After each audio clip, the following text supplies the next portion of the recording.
Hello everyone, again welcome back. हम कर रहे थे एचएन और एचएन में हम कर रहे हैं common sign and symptom and management. ठीक है, यूनिट नंबर 3 कर रहे हैं। ठीक है, तो आज हम क्या करने वाले, पेन पूरा वन शॉट में कंप्लीटली जितना आपके सिलेबस में दिया हुआ उसके अकॉर्डिंग हम खत्म करने वाले हैं। ठीक है, तो चलिए स्टार्ट करते। स्टार्ट करने से पहले एक रिक्वेस्ट है, अगर अभी तक चैनल को सब्सक्राइब नहीं किया तो सब्सक्राइब कर लो और डिस्क्रिप्शन में टेलीग्राम चैनल का लिंक है। ठीक है, वहां से जाकर उसको ज्वाइन कर लो, क्योंकि सारे आपके प्रीवियस ईयर एग्जाम के पेपर, बहुत सारी जो बुक्स हैं बुक्स की पीडीएफ मिल जाएंगे आपको। अच्छे अच्छे पब्लिकेशन की, लाइक विजन पब्लिकेशन की मिल जाएगी, सीबीएस की मिल जाएगी। ठीक है, अच्छे लेटेस्ट आपको मिल जाएगा, वहां से जाके डाउनलोड कर सकते हो आप। इसके अलावा हम जितना भी पीपीटी बेस या पीडीएफ बेस चीजें पढ़ाते हैं, सारी की सारी चीजें आपको नोट्स वहां पे मिल जाएंगे। ठीक है, अगर अब तक आपने ज्वाइन नहीं किया तो उसको जाके ज्वाइन कर लो। ठीक है, तो चलिए देर न करते हुए फटाफट स्टार्ट कर लेते हैं। पेन, सबसे पहले पेन होता क्या है? पेन क्या है? आपका एक अनप्लीजेंट, ठीक है, अनप्लीजेंट की बात करें कि जो कि आपको अच्छा ना लगता हो। यहाँ पे क्या लिखा हुआ? An unpleasant sensory and emotional experience. ये क्या अनप्लीजेंट सेंसरी मतलब? अनप्लीजेंट का मतलब होता है जो कि आपको अच्छा ना लगे। ठीक है, एक इमोशनल क्या है? एक्सपीरियंस है। एसोसिएटेड विथ एक्चुअल मतलब क्या? एक्चुअली में कहीं चोट लगी हो, कोई ट्रॉमा हुआ हो, या फिर potential tissue damage. Potential tissue damage का मतलब होता है कि मे बी ये इंजरी हो सकती है फ्यूचर में, या होने वाली हो सकती है। ठीक है, इस टाइप का अगर कुछ हुआ हो, और क्या है, और the described in term of such damage. ठीक है, उसको हम क्या करते हैं कि पेन के रूप में हम इस डैमेज को डिस्क्राइब करते हैं, बताते हैं, इसी को हम पेन बोलते हैं। पेन का मतलब क्या है, मैं फिर से एक बार एक्सप्लेन करने की कोशिश करता हूं। ठीक है, अगर किसी को समझ में ना आया हो, एक अनप्लीजेंट सेंसरी इमोशनल एक्सपीरियंस जो क्या एक्चुअल में या तो पोटेंशियल डैमेज की वजह से जो भी पेशेंट फील करता है, उसी को हम क्या बोलते हैं? पेन बोलते हैं। ठीक है, अब आगे चलते हैं। टाइप ऑफ पेन की अगर बात करें तो according to duration, according to duration की अगर बात करें तो क्या होता है? एक्यूट पेन होता है और क्रोनिक पेन होता है। एक्यूट में क्या होता है? इसका ऑनसेट जो होता है वो सडन, अचानक से होता है। ठीक है, कुछ टाइम के लिए होगा फिर ठीक हो जाएगा। इसमें क्या आपका सडन ऑनसेट और शॉर्ट ड्यूरेशन होती है। ठीक है, और क्या होगा? पोस्ट ऑपरेटिव पेन हो सकता है, या इंजरी की वजह से कोई छोटी मोटी कोई इंजरी हो जाए, कट हो जाए, इसकी वजह से क्या होता है, जो पेन होता है उसको हम एक्यूट पेन बोलते हैं। इसके अलावा क्रोनिक पेन की बात करें तो एक लॉन्ग लास्टिंग है, ग्रेटर देन मतलब 3 मंथ से ज्यादा कोई पेन होगा तो उसको हम क्या करेंगे? क्रोनिक पेन में ऐड करेंगे। इसमें आपका कैंसर हो सकता है, अर्थराइटिस हो सकता है। ठीक है, ये अकॉर्डिंग टू ड्यूरेशन के बेस पे हो गया। इसके बाद अकॉर्डिंग टू पैथोलॉजी, पैथोलॉजी के बारे में बात करें अकॉर्डिंग टू, इसमें फ्लो डायग्राम बनाया है मैंने। नॉजिसेप्टिव पेन है, इसमें क्या सोमेटिक पेन आता है और विसरल पेन आता है। सोमेटिक पेन में आपका सुपरफिशियल क्यूटेनियस पेन है और डीप सोमेटिक पेन आता है। ठीक है, इसके अलावा आपका न्यूरोपैथिक पेन है। न्यूरोपैथिक में आपका सेंट्रली जनरेटेड पेन है और पेरिफेरली जनरेटेड पेन है। सेंट्रली जनरेटेड में आपका क्या आता है? डिफरेंशिएटेड पेन आता है, और क्या आता है? सिंपैथेटिकली मेंटेन्ड पेन आता है। ठीक है, और क्या आपका पेरिफेरल जनरेटेड में क्या?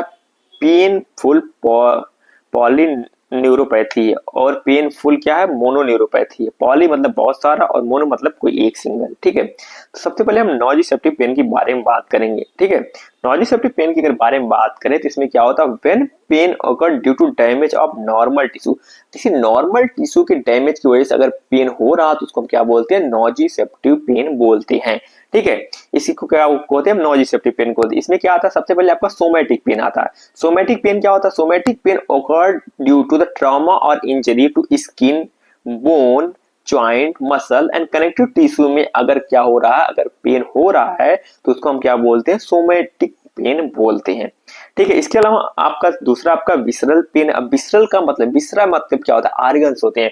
अगर ऑर्गन्स में कोई पेन हो रहा हो तो उसको हम विसरल पेन में बोलेंगे। ठीक है, it is associated with damage to internal organ like lungs, liver, bladder and GI organ में अगर कोई क्या हो रहा, पेन हो रहा तो उसको हम विसरल पेन बोलते हैं। ठीक है, इसके बाद क्या आता है आपका? न्यूरोपैथिक पेन आता है। न्यूरोपैथिक पेन की अगर बात करें तो it is caused by damage to the peripheral nervous या सेंट्रल नर्वस नर्व क्या हो जाए? डैमेज हो जाए, जिसकी वजह से कोई पेन आ रहा है, वो लाइक आपके सिर में पेन हो रहा, कोई एक नस में पेन हो रहा है वो।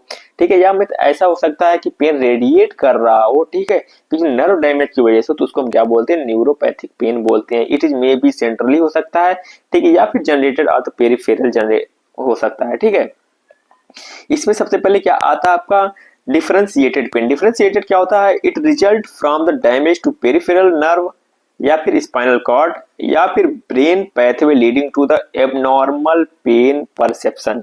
ठीक है, मतलब क्या हो सकता है, ये या तो पेरिफेरल हो सकता है या स्पाइनल कॉर्ड के थ्रू हो सकता है या ब्रेन पैथवे या फिर एबनॉर्मल पेन परसेप्शन हो सकता है। ठीक है, इसको हम डिफरेंशिएटेड पेन बोलते हैं। इसके बाद हम सिंपैथेटिकली मेंटेन पेन की बात करें, this pain is associated with the dysregulation of the autonomic nervous system. अगर डिसरेगुलेशन हो जाए किसी ऑटोनॉमिक नर्वस सिस्टम में तो उसकी वजह से जो पेन होता है उसको हम सिंपैथेटिकली मेंटेन्ड पेन बोलते हैं। ठीक है, इसके अलावा अकॉर्डिंग टू कॉज की बात करें तो अकॉर्डिंग कॉज सर्जरी की वजह से भी पेन हो सकता है, मे बी कहीं कट लगा है या फिर किसी चीज की सर्जरी हुई तो उसकी वजह से जो पेन होता है उसको सर्जिकल पेन बोलते हैं। इन्फ्लामेटरी पेन हो, कहीं भी इन्फ्लामेशन हो, चोट वोट लगी है जिसकी वजह से क्या हो जाए, इन्फ्लामेशन हो जाए, उसकी वजह से भी पेन होता है। ठीक है, क्योंकि वहां पर ब्लड सप्लाई बढ़ जाती है। ठीक है, पेन का पैथोलॉजी जो होता है उसके बारे में बात करेंगे हम। ठीक है, कैंसर का पेन हो सकता है। ठीक है, तो पेन बहुत ज्यादा सीवियर हो जाता है, स्टमक पेन हो सकता है या फिर रिफर्ड पेन हो सकता है। ठीक है, ये अकॉर्डिंग टू कॉज के अकॉर्डिंग है। इसके बाद बात करें हम पेन पैथवे की। पेन पैथवे में सबसे पहले क्या होगा, ठीक आपका ये पेन पैथवे। ठीक है, साइट ऑफ इंजरी, जब भी कोई इंजरी हुई तो उसमें क्या होता है, सबसे पहले ट्रांसडक्शन होता है। ट्रांसडक्शन में क्या होगा, आपके कुछ केमिकल्स रिलीज होंगे, लाइक आपको प्रोस्टाग्लैंडिन होगा, ब्रेडिकाइनिन होगा, यहाँ पे आगे लिख रखा है मैंने। ठीक है, प्रोस्टाग्लैंडिन ब्रेडिकाइनिन होता है, वो रिलीज होता है, वो क्या करेंगे, आपके रिसेप्टर्स को एक्टिवेट करेंगे, अब वहां से क्या होगा, ट्रांसमिशन होगा। उसके बाद क्या होगा, ब्रेन के पास जाएगा, ब्रेन उसको परसेप्ट करेगा, परसेप्ट करने के बाद वहां पे मॉड्यूलेशन होगा, फिर वो डिसाइड करेगा किस टाइप का पेन है। ठीक है, तो यही चीजें लिखी हुई है।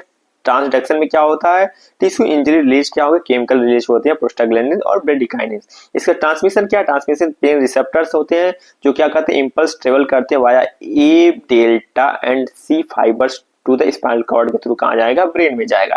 परसेप्शन कहाँ पे होगा, pain felt in the cerebral cortex में होता है। ठीक है, पेन का सेंटर आपका सेरेब्रल कॉर्टेक्स में होगा, ब्रेन में। और मॉड्यूलेशन मॉड, उसके बाद ब्रेन उसको मॉड्यूलेट करेगा, उसको इनहिबिट करना है या फिर इनहांस करना है पेन को। क्योंकि अगर प्रॉब्लम जब भी, अब देखो कोई चोट लगी है, अगर ब्रेन उसको क्या करेगा कि इनहांस नहीं करेगा तो बॉडी कैसे पता चलेगी हाँ चोट लगी, कट लगा है।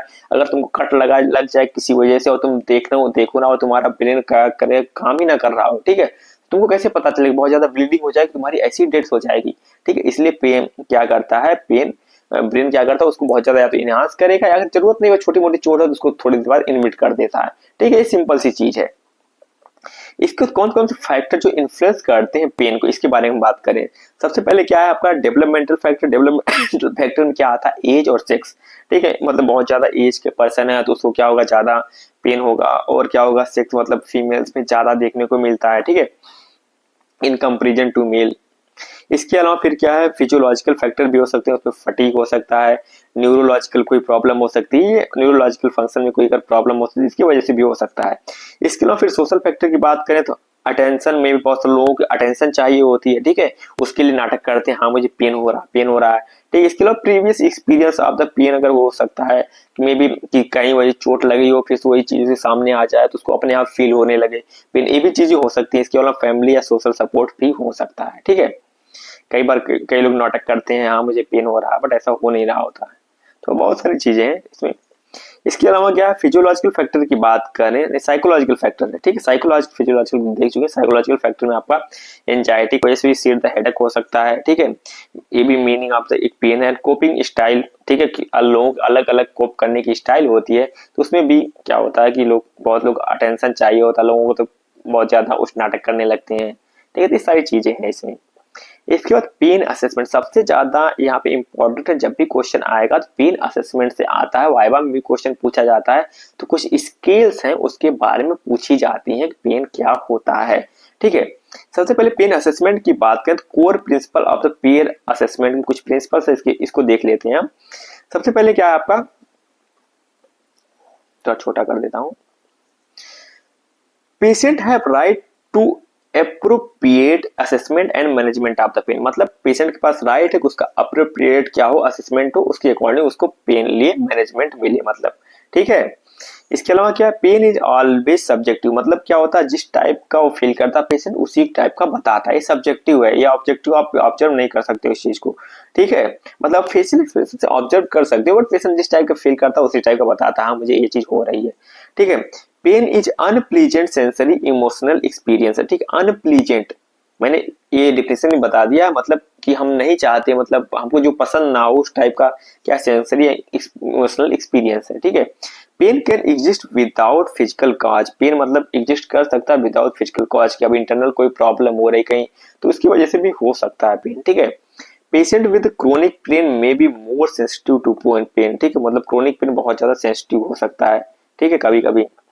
अब असेसमेंट ऑफ पेन की अगर बात करें इस कैरेक्टरिस्टिक्स की, तो इसमें क्या होता है, onset of the pain, pain का ऑनसेट कब हो रहा है, सडन मतलब अचानक से हो रहा है या फिर धीरे धीरे हो रहा है, ठीक है। और ड्यूरेशन ऑफ पेन देखते हैं पेशेंट की, और क्या करते हैं, लोकेशन चेक करते हैं पेन का, और पाथ चेक करते हैं, एरिया पाथ मतलब कहाँ से कहाँ तक जा रहा, मे बी हार्ट अटैक आया मतलब चेस्ट से लेके आपका लेफ्ट जो है आर्म में जा रहा है, रेडिएट कर रहा है पेन, तो पेन का मतलब ड्यूरेशन असेसमेंट ये सारी चीजें करी जाती है वहां पे, ठीक है।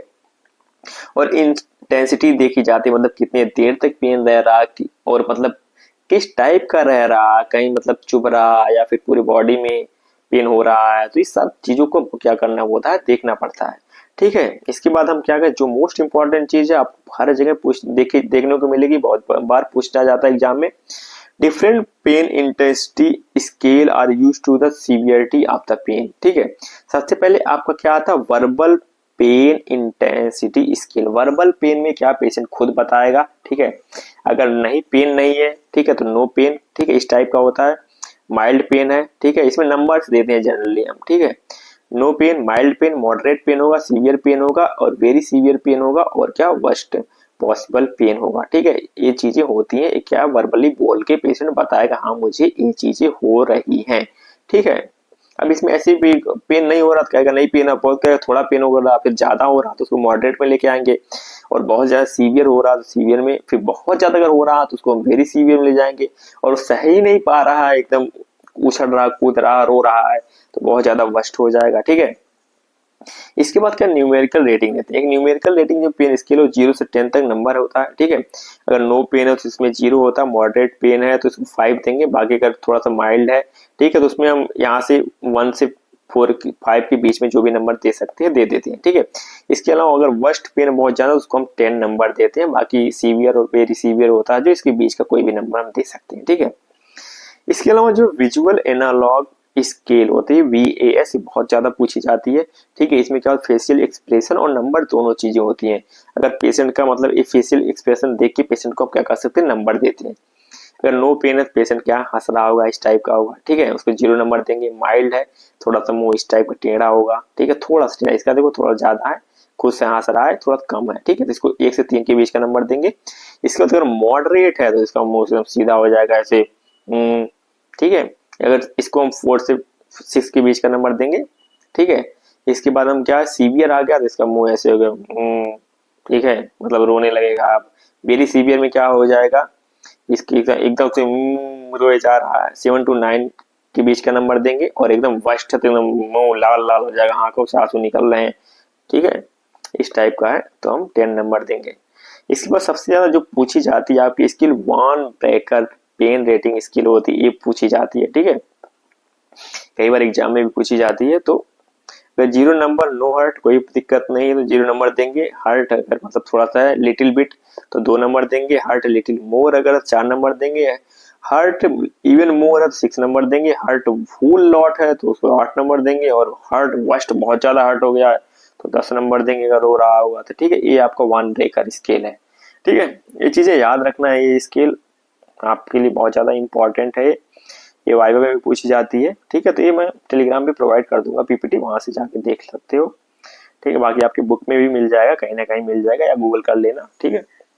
पेन मैनेजमेंट की बात करें, सबसे पहले फार्माकोलॉजिकल मैनेजमेंट में बात करें तो नॉन ओपियोइड में हम देते हैं सबसे acetaminophen, aspirin and other salicylate and non steroidal anti inflammatory drugs like NSAID हम देते हैं नॉन ओपियोइड्स में।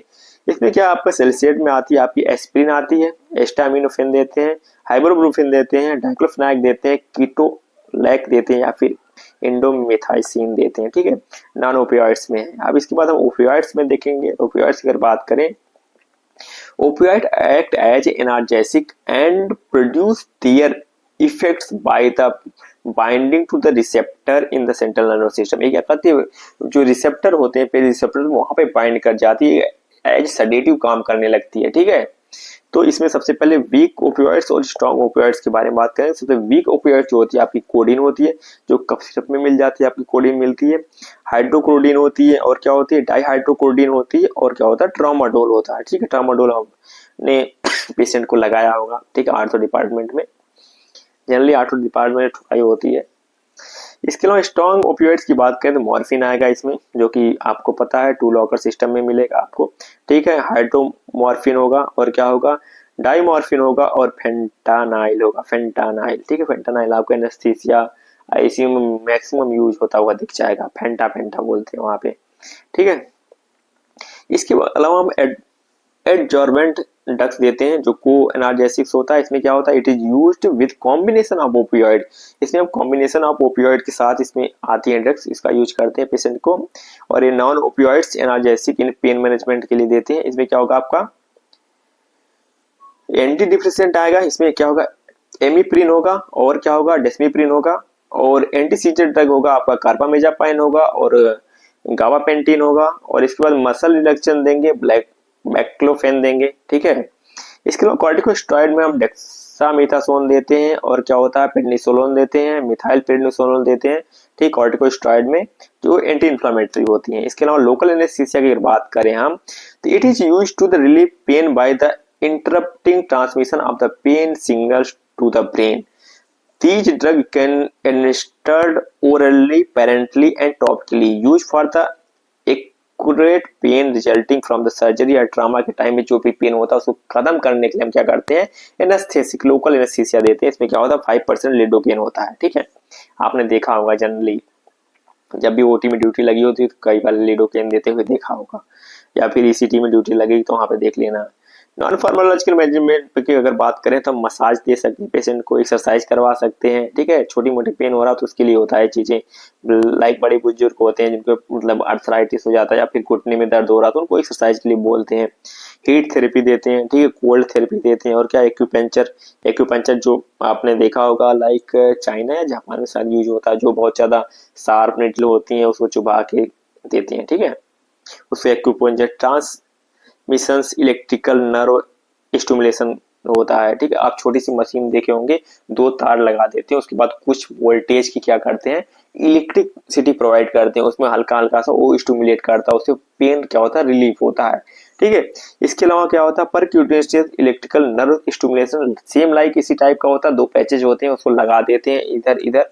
ठीक है, उसके बाद वो भी धीरे धीरे स्टिमुलेट करता होता है, कुछ वोल्टेज की उसमें क्या करते हैं, इलेक्ट्रिसिटी प्रोवाइड करते हैं। ठीक है, ये आपका होता है परक्यूटेनियस इलेक्ट्रिकल नर्व स्टिमुलेशन। इसके अलावा अगर हम बात करें नर्सिंग मैनेजमेंट की तो क्या करेंगे, सबसे पहले पेशेंट की complete health history and identity to the cause of the pain हम क्या करेंगे, ये कलेक्ट करेंगे पेशेंट से। उसके बाद अकॉर्डिंग टू पेशेंट एडमिनिस्टर करेंगे एनाल्जेसिक। ठीक है, according to prescription, according to patient नहीं तुम्हारा काम नहीं है। ठीक है, अकॉर्डिंग टू प्रिस्क्रिप्शन। ठीक है, assess the effect of the analgesic, हम उसको असेस करते रहेंगे कंटिन्यूसली। ठीक है, उसका साइड इफेक्ट, उसका मतलब जो भी इफेक्ट हो रहा है। प्रोवाइड कंफर्टेबल पोजीशन उसको प्रोवाइड करेंगे पेशेंट को। प्रोवाइड काम एंड क्वाइट वेंटिलेटेड एनवायरनमेंट हम उसको प्रोवाइड करेंगे। ऐसा नहीं कि वो बहुत ज्यादा पेन में उसको स्ट्रेस और एंजाइटी दे दो। ठीक है, प्रोवाइड साइकोलॉजिकल सपोर्ट हम क्या करेंगे, प्रोवाइड करेंगे पेशेंट को। ठीक है, तो यहाँ पे आपका पेन पूरी तरीके से मैंने क्या किया, खत्म करवा दिया। ठीक है, कोई भी चीज अगर ना समझ में आए तो इसमें डायरेक्टली कमेंट करके पूछ सकते हो मुझे। ये पीपीटी ये पीडीएफ मैं डाल दूंगा टेलीग्राम चैनल पे, वहां से जाके डाउनलोड कर लेना तुम। ठीक है, प्रॉपर ठीक है नोट्स है, इतना लिखोगे सफिशियंट है एग्जाम के लिए, और स्किल से देख लेना। ठीक है, क्योंकि एग्जाम में बहुत ज्यादा पूछी जाती है। ठीक है, और वीडियो पसंद आया तो प्लीज लाइक करना, और लास्ट में यार एक बार फिर से रिक्वेस्ट है, सारी चीजें हम फ्री ऑफ कॉस्ट प्रोवाइड कर रहे हैं तो यार चैनल सब्सक्राइब कर दिया करो और अपने दोस्तों के साथ भी शेयर करो। ठीक है, मिलते हैं बहुत जल्द नेक्स्ट वीडियो में। ठीक है, न्यू टॉपिक के साथ। ठीक है, थैंक यू।